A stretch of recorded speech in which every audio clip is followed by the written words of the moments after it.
Hello, everyone, and welcome to All In TBT. I'm here with one of our play-by-play commentators for TBT, and that is Bob Rathbun. Bob, how are you doing? Doing great. I can't wait for the tournament to begin. I slide into the chair on Monday night and cannot wait to get going. Yeah, I know everybody's excited. Basketball is finally back, and it's been a long time coming. Yeah, yes, it has. TBT saves America. Yeah. So just to get a little bit into you before we get into the tournament itself. So you graduated from Catawba College, and is a smaller school, and it's not necessarily known for its broadcasting throughout the years, but obviously produced one very very good broadcaster. So what was your time like there? How did it kind of influence you, and how have you used the things that you've learned there throughout your time as a broadcaster? Sure. Well, Catawba is in Salisbury, North Carolina, and it is a D2 school these days. It was NAIA Division I when I was there, but it was a school in my hometown, and that's why I ended up going there because I worked full-time and went to school full-time. So it was very convenient for me, and it turned out to be a great decision because I was a speech major and had the chance to really work on my craft and get school credit for it at the same time. So I would go into the radio station at 6 o'clock in the morning and work till about 9, go to class, hit the library, go back to the radio station, call a game that night. And I did that for, 4 years, and it was just great. It was a terrific learning experience. I was the school's sports information director at the same time. So I was involved with the coaches. I was on the air. It was just a labor of love, and it couldn't have worked out better. So along with announcing, you're a motivational speaker and an author. Mm-hmm. Could you tell me a little bit about your involvement in these areas? Sure. I think all of us that are play-by-play announcers or in sports get asked hundreds of times over the course of our careers to MC banquets. The sports awards, the Hall of Fame ceremony, what have you. And it sparked an interest in public speaking for me. After listening to a lot of great keynoters, I had the chance here in Atlanta to get associated with a great author and great motivational speaker, a great business leader, John Maxwell.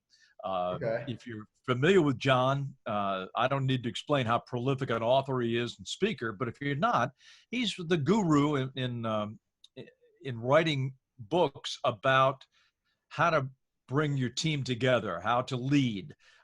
Just one of the leading experts in the world, really. And I had a chance to work on his speakers bureau, and we would go around and I would speak on John's books, of which he's written, probably 100. And that would be the basis of the speeches. Then we go around to different companies. And then I sort of branched out. John shut that aspect of his business down, and we all kind of branched out on our own. And so I talk about to businesses and to corporations about applying the rules of sports to the rules of business. You could take it from the court to the boardroom and lead your team that way. And using the great leadership. Leading together. How to lead your team. So I do that. And then I also do a lot of youth speaking. The book that you referenced is The Fast Forward Winner. And that's basically a blueprint for kids, young people, young adults to kind of have a dream, have a goal, and a 6-step process to chase after it and see what comes of it. It might be your life work. It might just be a hobby, but at least it'll give you a structure to explore something, and maybe you can pull it off and make some money at it one day. Yeah, hopefully. But you were named the Virginia Sportscaster of the Year 6 separate times. You won a similar honor in Georgia, and then you were inducted into the Virginia Sports Hall of Fame. So what's it like to kind of be recognized for excellence in a field that you obviously have such a passion for? Well, it's great. Very fulfilling. It meant a lot to me because the organization that does that just happened to be based in my hometown, the National Sportscasters and Sports Writers Association. Now It's got a new name, the National Sports Media Association. It's since moved to Winston-Salem, but it was in Salisbury up until the last couple of years. Okay. And so I had the chance, when I got my driver's license when I was 16, I was put on the transportation committee. And what the transportation committee did was go to Charlotte Airport and pick these guys up and bring them back for the awards.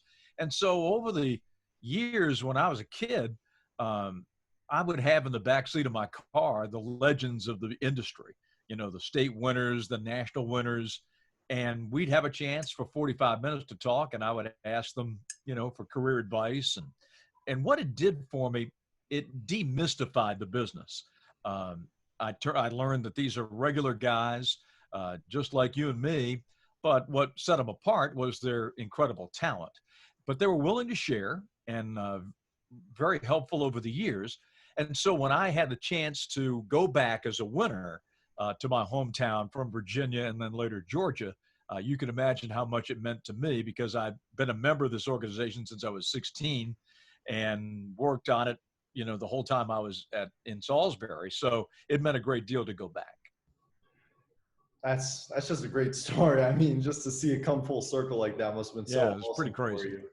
So you've done a lot of different things throughout your career: baseball, basketball, college, professional, just a lot of different things. So how does kind of your approach change when it comes to different things, like calling a college basketball game versus a Hawks game, or a college football game versus a NFL game, or MLB versus college baseball, things like that? Yeah.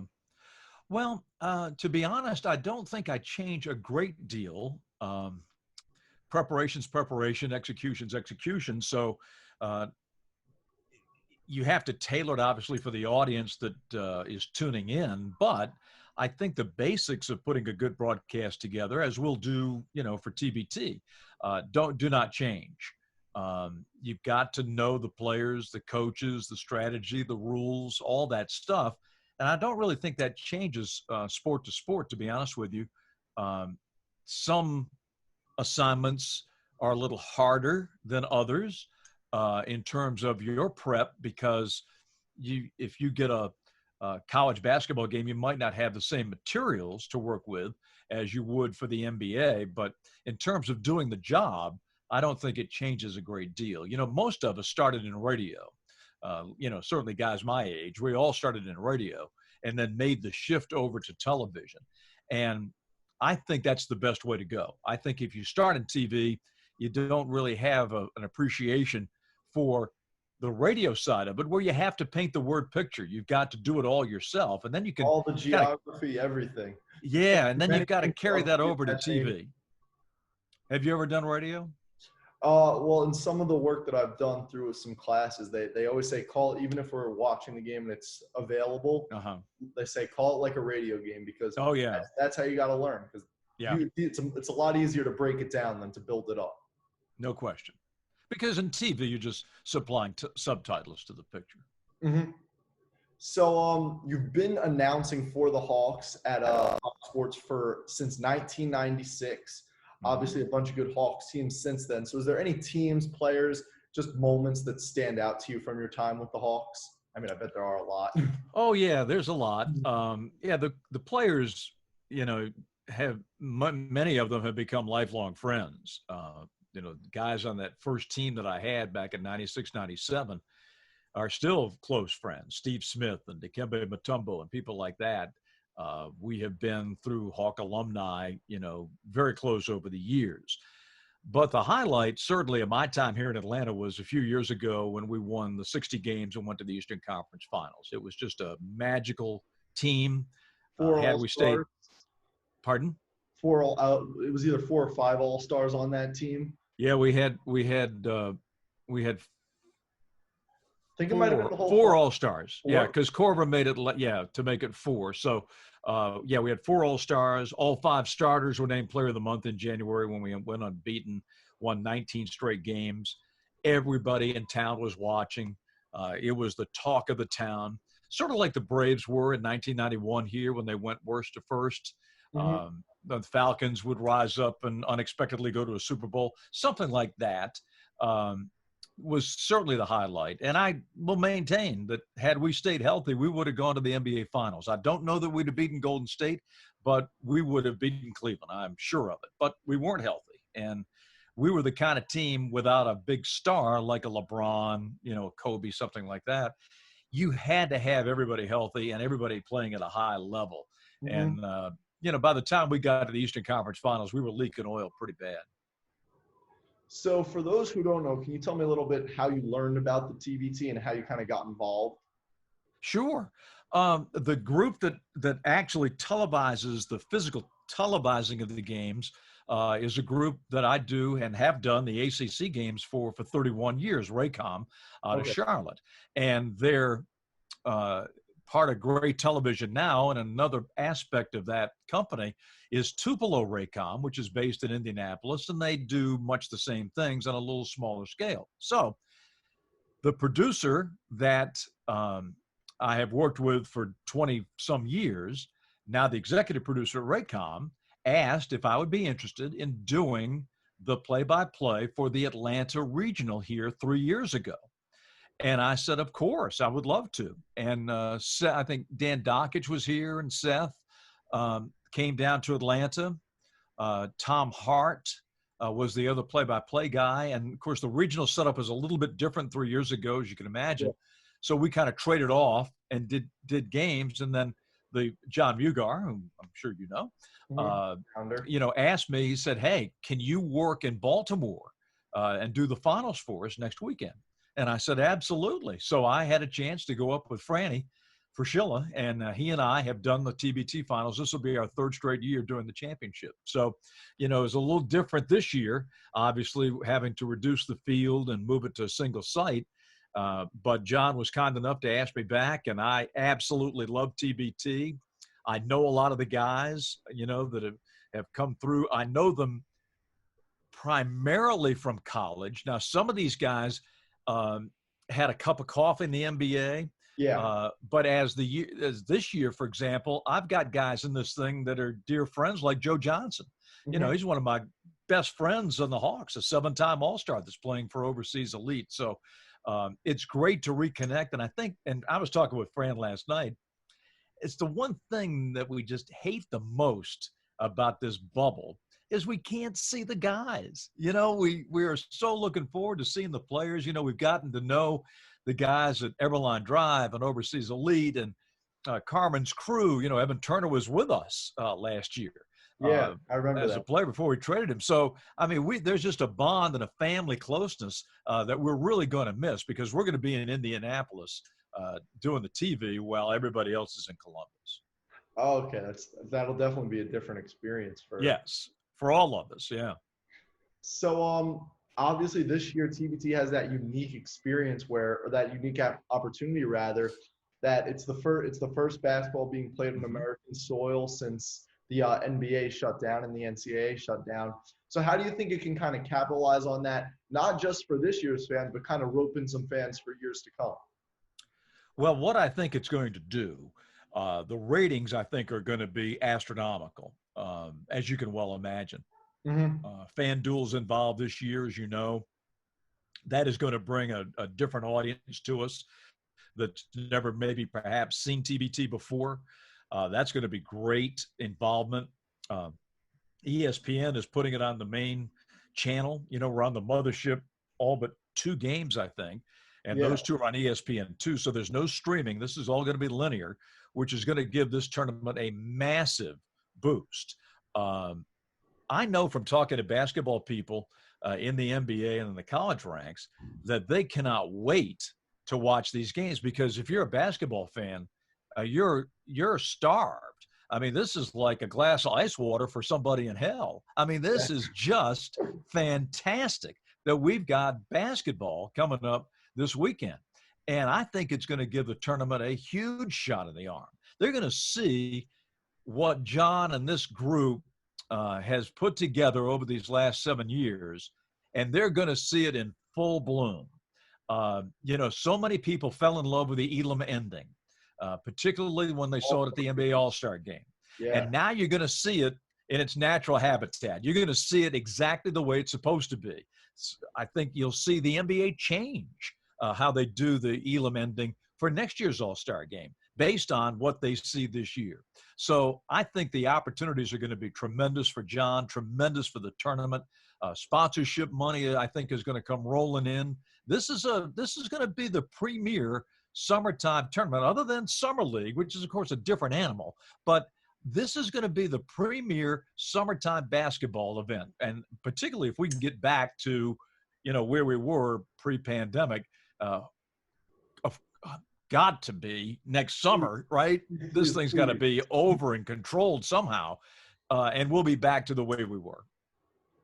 So last year we had Carmen's Crew finally ending that overseas elite dominance. And we know overseas elite, like you said, they have Joe Johnson, they have Jordan Crawford, Jarrett Jack, along with their core that has stayed together for most of this dominant run. And the LeBron James of TBT, DJ Kennedy. Yeah. He's a problem. But do you see any other teams that are kind of able to – who else do you look at in this tournament was like, okay, we have these two major teams, but I think this team is really going to shock a lot of people, make a run to the finals, maybe even take home that $1 million prize. Yeah, well, certainly Boeheim's Army. They did get a little piece of bad news where Tyler Lydon can't play. So that will hurt them. But they got a solid crew. They've been together. Gosh, they're just so seasoned. But it just goes to show you that even with home court advantage last year, a true home court advantage, they couldn't get it done. So I just have a feeling in a quarantine situation like this, we might be in for a few upsets. That Elam ending changes things, and you hang in there and hang close, and sometimes the favorite can get a little tight. And 8 points is not much for these guys. You hit a couple of threes, and then all of a sudden you're coming down the floor with a chance to win the game. So I think we may see some upsets, but I think everybody is considering, Eberline, Carmen's Crew, Red Scare is going to be an outside threat, I think. Boeheim, Overseas Elite, probably the group that the champion will come from, but I would not be surprised to see some upsets. I think that's what's going to make it so great. Yeah, one that I have, a team that I have circled on is War Tampa. They've got some guns. That's a good call. They've got some 3-point. They've got some. That's just like perfect for this tournament. Yeah, and I tell you what makes this so much fun for me is because these guys have all become stars pretty much overseas, and they're so much better than they were when they were in college. You look at some of these guys, if you follow college ball closely, then you know about what these guys did. Like Joe Johnson, for example, just to take a name brand guy. If you're just a college fan and you remember Joe playing at Arkansas, 20 years ago, and don't pay much attention to him, you're going to be amazed at how good he is. A guy like Aaron Kraft, who was a fantastic college player, but he's even better now. Yeah, he was more of a hustle player back in his Ohio State days, and now you get to see kind of more of a polished game for sure. Yeah, exactly. And now you take the better skilled players, from where they were in college. We're basically playing NCAA rules. So you got a 12-foot lane, a smaller restricted area. These guys, this is like, shooting fish in a barrel with a shorter 3-point line. So, it gives a guy like a Travis Diener, a chance to really make an impact. Like last year, it's a couple of threes in the Elam ending and boom, the Golden Eagles are on their way. So I think the rules of the game, the shorter quarters, the Elam ending, man, it's anybody's ball game. So you've been around athletes for a very long time. So I figured that this would be a great question to ask you. How do you think this quarantine, I've seen the TBT, they are not messing around. No talking in the elevator. They are committed to making this a tournament as safe as possible as you can do it during a pandemic. How do you think this could affect play in the tournament? I don't think it's going to affect play at all. I think once, and the same will be true, I think, for the NBA guys when they get to Orlando. Once they get there and the games start and the practices start, there'll be a sense of normalcy. The challenge, I think, is going to be off the court. Now, the advantage TBT has is that it's all in one place. You're going to walk from the hotel to the convention center, which is the practice court. It connects to the arena. You're not going to go outside. But it's the other, 20 hours of the day that you've got to be able to be disciplined. Um, you know, um, if they're good Xbox players, they're going to have an advantage because they can sit in their hotel room and bide away some of the time. But I think the biggest challenge comes off the court, eating well and regularly. Make sure you stay hydrated because you're just not used to the four walls of that hotel room, day after day after day. In TBTs, to their advantage, I believe, is the fact that this tournament doesn't last that long. Yeah.